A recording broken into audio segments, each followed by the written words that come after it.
자, 일단 첫 번째 기억하셔야 될 내용은 심리의 원칙과 관련해서요. 소송 요건에 대한 판단과 본안 판단이 다르다죠. 자, 퀴즈! 이 중에 변론주의가 적용되는 거는 소송 요건에 대한 심리다, 본안이다.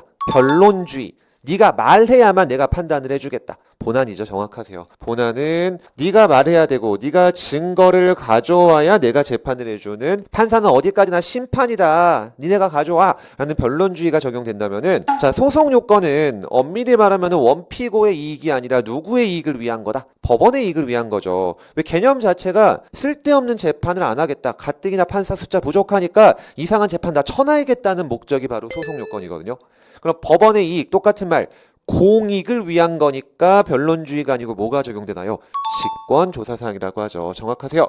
그럼 직권조사사항의 의미는 니네끼리 뭐 우리 이거 소송요건이 있는 걸로 합의 봤다라든지, 또는 분명히 소송요건이 없는데, 소이익이 없는데, 예를 들어 니네끼리는 소이익 있다라고 퉁치자라고 했다든지, 또는 안 싸운다든지 상관없이 법원이 봤을 때 뭔가 의심스러우면 알아서 다 조사해준다는 직권조사사항이라고 부르죠. 그거를. 그래서 조금 어려운 말, 자백의 대상이 되지 않는다, 이렇게 표현하기도 해요. 자백, 나에게 불리한 사실을 스스로 인정하는 걸 자백이라고 합니다. 이런 거죠. 예를 들어 제소기간 다 지나서 소송을 걸었는데 행정청이 이런 말도 안 되는 답변을 한다고 해볼게요. 나 끝까지 가겠다. 그냥 제소기간 지킨 거로 치고 본안해달라. 난 이길 자신이 있다. 그럼 본안해준다. 각하다. 각하인 거예요. 네가 불리한 내용을 말하는 어떤 언급을 했을지라도 변론주의의 한 내용, 자백이라는 건 적용되지 않고 알아서 다 해준다가 되는 겁니다. 두 번째, 그럼 소송 요건은 딱 제기하는 순간 모든 걸 완벽하게 갖추고 있어야 된다. 아니다. 변종식을 기준으로 판단한다. 변종식 기준으로 판단해주죠. 사실심, 변론 종결시 기준으로 판단한다. 이게 어떤 말이냐면은 지난주에 배우셨던 전심 절차랑 연결되는 거예요. 지난주에 그렸던 그림 한번 그려볼게요, 여러분. 자, 세금이랑 공무원 징계 두 개 나오면 반드시 떠올리셔야 될 단어가 어떤 주의죠? 세금, 공무원 징계. 행정심판, 전치주의죠. 무조건 행심 걸고 가라. 그래서 세금에 대해서 요때 행심 안 걸고 소제기했다라고 해볼게요. 그리고 요때가 2심 끝나는 사실심 변종시였다라고 해볼게요. 요때는 행심 안 걸었다. 근데 요때 행심 청구했고 요때 기각재결 나왔다. 세금이었다. 전치요건 갖췄다, 못 갖췄다. 갖춘 거예요. 왜? 소제기 당시에는 행정심판 청구도 안 했으니까 요건 못 갖췄죠. 나 할지라도 소송 요건을 갖췄는지 안 갖췄는지 어느 시점? 변론 종결시 기준으로 판단하기 때문에 요 시점 기준으로는 재결까지 받았잖아요. 그러니까 소송 요건 갖췄다가 바로 변종시 기준으로 판단한다는 뜻입니다. 다만 자주 나오는 판례, 대법원 재판 계속 중에 원고가 예를 들어 사망해버렸다 라든지 건물이 철거돼 버렸다. 그러면 본안 판단을 대법원이 할까요? 어쩔 수 없이 각하할까요? 각하예요. 소송 요건은 상고심 끝까지 존속을 해야 됩니다. 그렇게 소송 요건 정리했고요. 자, 변론주의의 개념 두 가지로 나눠지죠. 야, 네가 말을 해야 내가 판단을 해주지. 주장 책임. 네가 말한 게 팩트인지 아닌지 네가 뭘 갖고 와라? 증거를 갖고 와라. 그걸 증명 책임이라고 부르죠. 자, 여기서의 출제 포인트는 두 가지가 되는데, 첫 번째, 주장 증명 책임이 어떻게 분배되는지 하나랑, 두 번째, 행소에서 이 주장 증명 책임과 관련된 특수성을 갖는 조문 두세 개 정도만 기억하시면 돼요. 자, 우리 아까 말했는데 집행정지 보면서 내가 주장하는 사실이 있다고 주장 증명해라, 없다고 주장 증명해라. 다 있다고 주장 증명해야 되는 거예요. 그럼 둘로 나눠볼게요. 이 처분이 적법하다 라는 사실은 누가 주장 증명해야 될까요? 행정청이 주장 증명하는 거죠. 이게 그냥 공부하시면 되게 헷갈리기 때문에 진짜 소송이라고 생각해 볼게요. 여러분이 처분을 했고 거기에 취소 소송이 걸렸습니다. 그럼 여러분이 먼저 뭘 주장 증명해야 되냐면은, 나 그 처분 사유가 법에 정해져 있다. 처분 사유가 존재했다라는 사실을 먼저 주장 증명해야 되고, 그 처분 사유의 존재가 바로 처분이 적법하다는 사실이죠. 똑같은 말, 처분 사유의 존재를 주장 증명해야 돼요. 올해 지방지 9급 시험에 기출됐던 내용 중에 하나예요. 이 처분 사유가 있다는 거는 여러분이 주장 증명해라. 그럼 반대로 그게 어느 정도 주장 증명되면은 원고는 뭘 주장 증명해야 될까요? 처분 사유가 위법하다든지 재량권 일탈 남용했다든지 그런 바로 처분의 무엇을? 위법을 주장 증명해야겠죠. 위법이랑 똑같은 말, 재량의 일탈 남용. 요게 종종 물어보는 내용이고요. 그럼 한 가지 더. 이 처분에 중대 명백한 하자가 있어서 이거 무효다. 또 원고 아니면 행정청. 다 원고겠죠. 중대 명백한 하자가 있다잖아요. 그래서 처분이 무효라는 사실도 다 원고에게 주장 증명 책임이 넘어가게 됩니다. 이렇게 일단 한번 정리해 두시고 자, 중간 점검을 해보시면은요. 좀 어려웠을 185페이지 맨 밑에 4번만요. 증명 책임. 그래서 두 번째 꼭지. 처분의 위법성, 재량의 일탈 남용이 있다. 중대 명백한 하자가 있다. 이건 누가? 원고가. 반면에 처분의 적법성, 다른 말로 무엇이 존재한다? 처분 사유가 존재한다는 피고 행정청이 주장 증명해라. 거기 EX라고 써있는 건 두 번째 거가 올해 지방지 9급 시험에 기출되었던 비교적 최신 판례 중에 하나였죠. 결혼, 이민, 체류 자격 거부 처분 취소 소송이란 것이 있었는데 그런 지엽적인 사실관계까지는 아실 필요가 없습니다. 처분 사유가 존재하는지는 누가 주장 증명해라? 피고 행정청이 주장 증명하는 거예요. 그 큰 이론만 잘 기억하고 계셨으면은 좀 어려웠을 판례지만 정답 찾는 지장이 없으셨을 거예요. 물론 대놓고 정답인 게 있어서 이 판례 모르셨다도 문제는 안 됐지만요. 자, 그럼 행소의 특수성이 어떤 게 있냐? 25조와 26조 조문을 기억하셔야 되는 거고 26조 조문이 또 올해 지방지 9급 시험에 조문 그 자체로 출제가 됐죠. 틀리게끔 출제가 됐는데 그게 같은 페이지 맨 위에 있는 네모 2번이에요. 직권심리주의. 변론주의랑 정반대 말이죠. 알아서 해주겠다잖아요. 그런데 뭐라고 적혀있는지 26조 읽어볼게요. 법원은 필요하다고 인정할 때는 직권으로 증거조사할 수 있고 네가 주장하지 않았던 사실도 판단할 수 있다 없다? 있다. 요거를 마지막 이렇게 했죠. 직권으로 증거조사할 수 있으나 당사자가 주장하지 않은 사실은 판단할 수 없다. 이렇게 해서 정답으로 출제가 됐는데 대놓고 그냥 조문 물어보는 문제였습니다. 자, 그럼 이 조문은 무제한적으로 적용된다. 그런 건 아니라 그랬죠. 어디에 나타나 있어야만 법원이 알아서 해준다? 두 글자요. 기록. 기록에 현출되어 있는 사항에 대해서만 법원이 직권으로 판단해준다. 자, 요거 혹시 좀 어려웠던 내용이어서 크게 중요한 내용은 아니지만 혹시 이론 공부하실 때 어려우셨을까 한번 해볼게요. 자, 원고가 취소 소송을 제기합니다. 아시는 분들은 안 적으셔도 돼요. 그리고 위법 사유를 주장하는 거죠. 이 처분은 위법하다. A라는 처분 사유도 위법하고 B라는 처분 사유도 위법하다. 내지는 뭐 A, B라는 이유가 위법하다. 이렇게 말했다고 해볼게요. 그리고 이 주장을 뒷받침하기 위해서 뭘 했을까요? 증거를 제출했는데 증거에는 A, B뿐만이 아니라 C도 들어가 있었던 거죠. 자, 만약 변론주의가 굉장히 타이트하게 적용된다면은 판사는 네가 C를 말한 걸로 본다, 안 말한 걸로 본다. 안 말한 걸로 봐야 돼요. 변론주의가 타이트하게 적용되면은. 왜 변론주의의 개념 자체가 뭐니까? 네가 말해야만 내가 판단을 해준다거든요. 증거를 냈다 할지라도 원래 안 말하면은 변론주의가 엄격하게 적용됐을 때 판단하면 안 되지만 지금 읽으신 그 조문 네가 주장하지 않은 사실도 판단할 수 있다는 26조 조문 때문에 네가 제출한 증거에 C가 들어가 있으면은 판사는 어디에 대해서도 심리 판단해 줄 수 있다? C에 대해서도 판단해 줄 수 있다. 그게 바로 기록에 현출되어 나타나 있는 사항이라는 뜻이에요.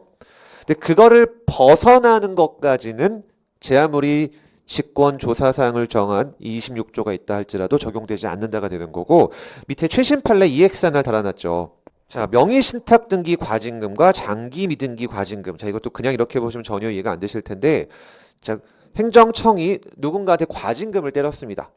그래서 간단하게만 적어보면은 과징금 처분을 했고요. 처분 사유는 명의신탁을 했다는 거였거든요. 참고로 명의신탁이라는 거는 남의 이름으로 부동산을 소유하고 있었다 그 말이에요. 우리나라는 금융실명제와 마찬가지로 부동산도 남의 이름으로 소유할 수가 없습니다. 부동산 실명법에 따라 반드시 자기 이름으로 가지고 있어야 돼요. 그렇지 않으면 다 어떤 문제가 생기니까 비자금, 탈세 등의 문제가 생기기 때문에 무조건 자기 이름으로 가져야 되거든요. 즉 부모 자식 간에도 명의신탁이 안 돼요. 부부 간은 되지만. 어쨌든 그렇게 명의신탁을 했음을 이유로 과징금이 돼서 취소 소송을 제기했고 원고가 주장하죠. 명의신탁한 적 없다. 죄송해요. 피고가 주장을 합니다. 피고행정청이 명의신탁 사유가 존재한다. 이렇게 열심히 주장을 하는 거예요. 원고는 반대로 명의신탁한 적 없다라고 했었겠죠. 근데 원고 말이 맞는 거였거든요. 명의신탁이 뭔가 문제가 되지 않았던 겁니다. 그럼 명의신탁 사유가 없었으니까 어떤 판결이 나와야 될까요? 취소 판결이 나가야 되는데 청구 기각을 때려버렸고 그 판결 이후에 이렇게 적은 거죠. 야, 너 등기를 너무 오랫동안 안 했다. 법에서 정한 바에 따라 몇 달 내로 등기했어야 되는데 너무 오랜 시간이 지났네. 장기간 미등기했다. 요렇게 때려버리는 게 가능하냐 문제됐던 거지만 절대 안 된다라고 본 사례입니다. 왜냐? 너 너무 오랫동안 등기 안 했대랑 명의 신탁했다랑 뭐가 동일하지 않을까요? 기사동이 완전 다르죠. 그리고 피고행정청은 이런 말 한마디도 안 했고 그냥 판사가 알아서 기록에 나타나 있긴 했었지만 어느 정도 뭐 일부 들어가 있긴 했지만 피고 주장 한마디도 없었는데 알아서 다 한 거거든요. 그딴 것까지 허용될 수는 없다. 즉 기사동 인정되지 않는 것까지 이렇게 직권으로 모든 걸 판단할 수 있는 것은 아님.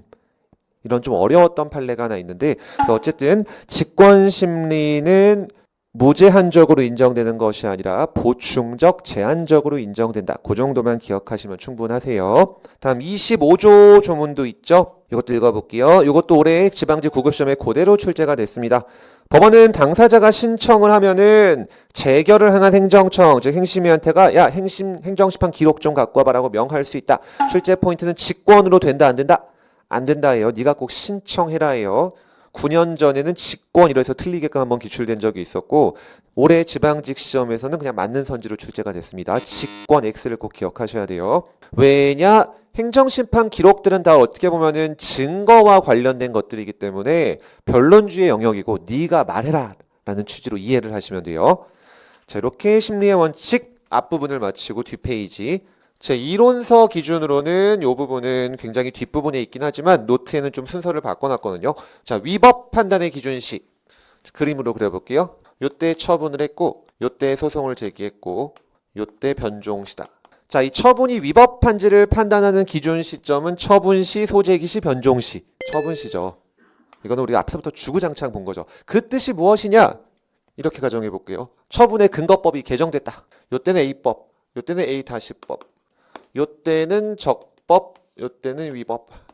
너무 쉬운 내용이죠. 이거는 우리 솔직히 여기 단계쯤 되면은 이 처분은 위법하다, 적법하다. 적법하죠. 왜 위법 판단의 기준은 언제 기준이니까 처분시 기준으로 봐야 되니까요. 그 말의 뜻은 처분 이후에 뭐 법이 개정됐다든지 어떤 상태가 바뀌었다든지 그런 거는 전혀 영향을 받지 않고 무조건 처분시 기준으로 판단하라는 뜻이에요. 다만 또 올해 지방직 7급인가 국가직 7급에 나온 내용이죠. 위법 판단의 기준시가 처분시니까 피고 행정청은 처분 시 알고 있었던 자료 또는 처분 시 존재했던 자료만 법원에 제출할 수 있다. 아니다. 위법 적법을 증명하기 위한 자료는 얼마든지 그 이후에 생긴 것도 제출할 수 있다. 후자죠. 증거 자료 제출은 처분 시 이후 변종 시까지 언제든지 할 수 있는 거고 다만 그 종합된 자료를 기초로 변종 시가 아닌 요때 기준으로 위법 여부를 판단한다는 뜻에 불과해요. 그게 위법 판단의 기준시의 가장 핵심적인 내용이고 바로 두 번째 꼭지죠. 소송 자료의 제출은 언제까지 가능하다? 변종시까지 가능하다. 그래서 첫 줄, 처분 당시 보유했던 자료만 바탕으로 위법 여부를 판단하는 것이 아니라 변종시까지 제출된 모든 자료를 다 포함해서 판단할 수 있다. 그래서 이 개념을 정확히 기억하시도록 할게요. 자, 이제 그러면은 테크니컬한 내용들을 가보도록 하겠습니다. 병합, 그 다음 변경, 이 타임에 아마 병합 정도까지 볼 수 있지 않을까 싶은데요. 자, 풀네임으로 붙이면은 관련 청구 소송의 병합이라고 부르죠. 우리가 수험적으로 기억하실 이그젬플은 딱 두 가지만 기억하시면 됩니다. 위법한 처분 때문에 내가 경제적 손해를 입었다. 뭔 소송이랑 뭔 소송 걸어야 되죠? 국가배상 걸어야 되고 동시에 취소 소송 걸 수 있겠죠. 잘못 낸 세금 때문에 내가 세금 좀 돌려받고 싶다. 저 과세 처분이 무효다. 그러면은 부당이득 걸면서 동시에 뭐 취소나 무효 확인 같이 걸 수 있겠죠. 근데 잘 아시는 것처럼 얘네 둘은 다 무슨 소송? 민사소송이죠. 그리고 얘는 행정소송이잖아요. 관할 법원이 다르잖아요. 그럼 귀찮게 이렇게 두 개로 재판 걸지 말고 어떻게 해라? 합쳐버려라. 그거를 병합이라고 부르죠. 여러 개의 재판을 합치는 거. 자, 그럼 예전에 7급에서 한번 사례형 같은 문제로 함정이 나온 적이 있는데 요렇게 보내서 합치는 거다. 요렇게 보내서 합치는 거다. 자, 기본으로 생각하시면 우리가 어느 법 배우는지 생각하시면 돼요. 민소에서 보내야겠죠. 우리가 배우는 게 행정법이잖아요. 민소에서 욜로 보내는 거지 행소에서 나가는 게 아닙니다. 이렇게 함정 나오기도 해요. 잘 읽어보셔야 돼요. 왜냐? 국배에서도 선결 문제는 처분이 위법한지 여부고 부당이득에서도 선결 문제는 처분이 위법이 아니고 유효 무효인지 여부잖아요. 어쨌든 가장 포인트가 되는 게 이 파트에 들어가 있으니까 여기서 하게끔 민소를 행소로 보내버리자. 이렇게 보내버리는 거를 지난주에 우리가 관할법원 보면서도 공부했지만 이송한다라고 부르고, 그렇게 이송시킨 다음 병합할 수도 있고, 그런 걸 후발적 병합 이렇게 부르기도 해요. 사후적으로 병합되는 거니까. 그렇지 않고 재판 걸 때부터도 어떻게 할 수 있을까요? 한 방에 그냥 합쳐서 걸어버릴 수도 있겠죠. 이걸 그냥 병합이라고 부르고요. 그래서 개념 기억하시는 게 첫 번째 내용이고, 두 번째 내용 병합의 종류와 관련해서 이렇게 우리가 지난주에 제소기간 배우셨을 때 어렵게 공부했던 내용까지 하나 좀 확장시켜서 공부해 볼게요. 자, 요때 A 처분이 있었는데 요때가 90일이었습니다. 난 이 A 처분이 무효라고 생각해가지고 무효 확인 소송을 걸었는데 좀 느낌이 오실 거예요. 90일 지나고 나서야 잠깐만 이게 무효가 아닌 것 같은데 그냥 취소일지도 모르겠다 라고 판사님 요거 만약에 무효가 아니면은 취소라도 해줘 라고 병합시키는 거.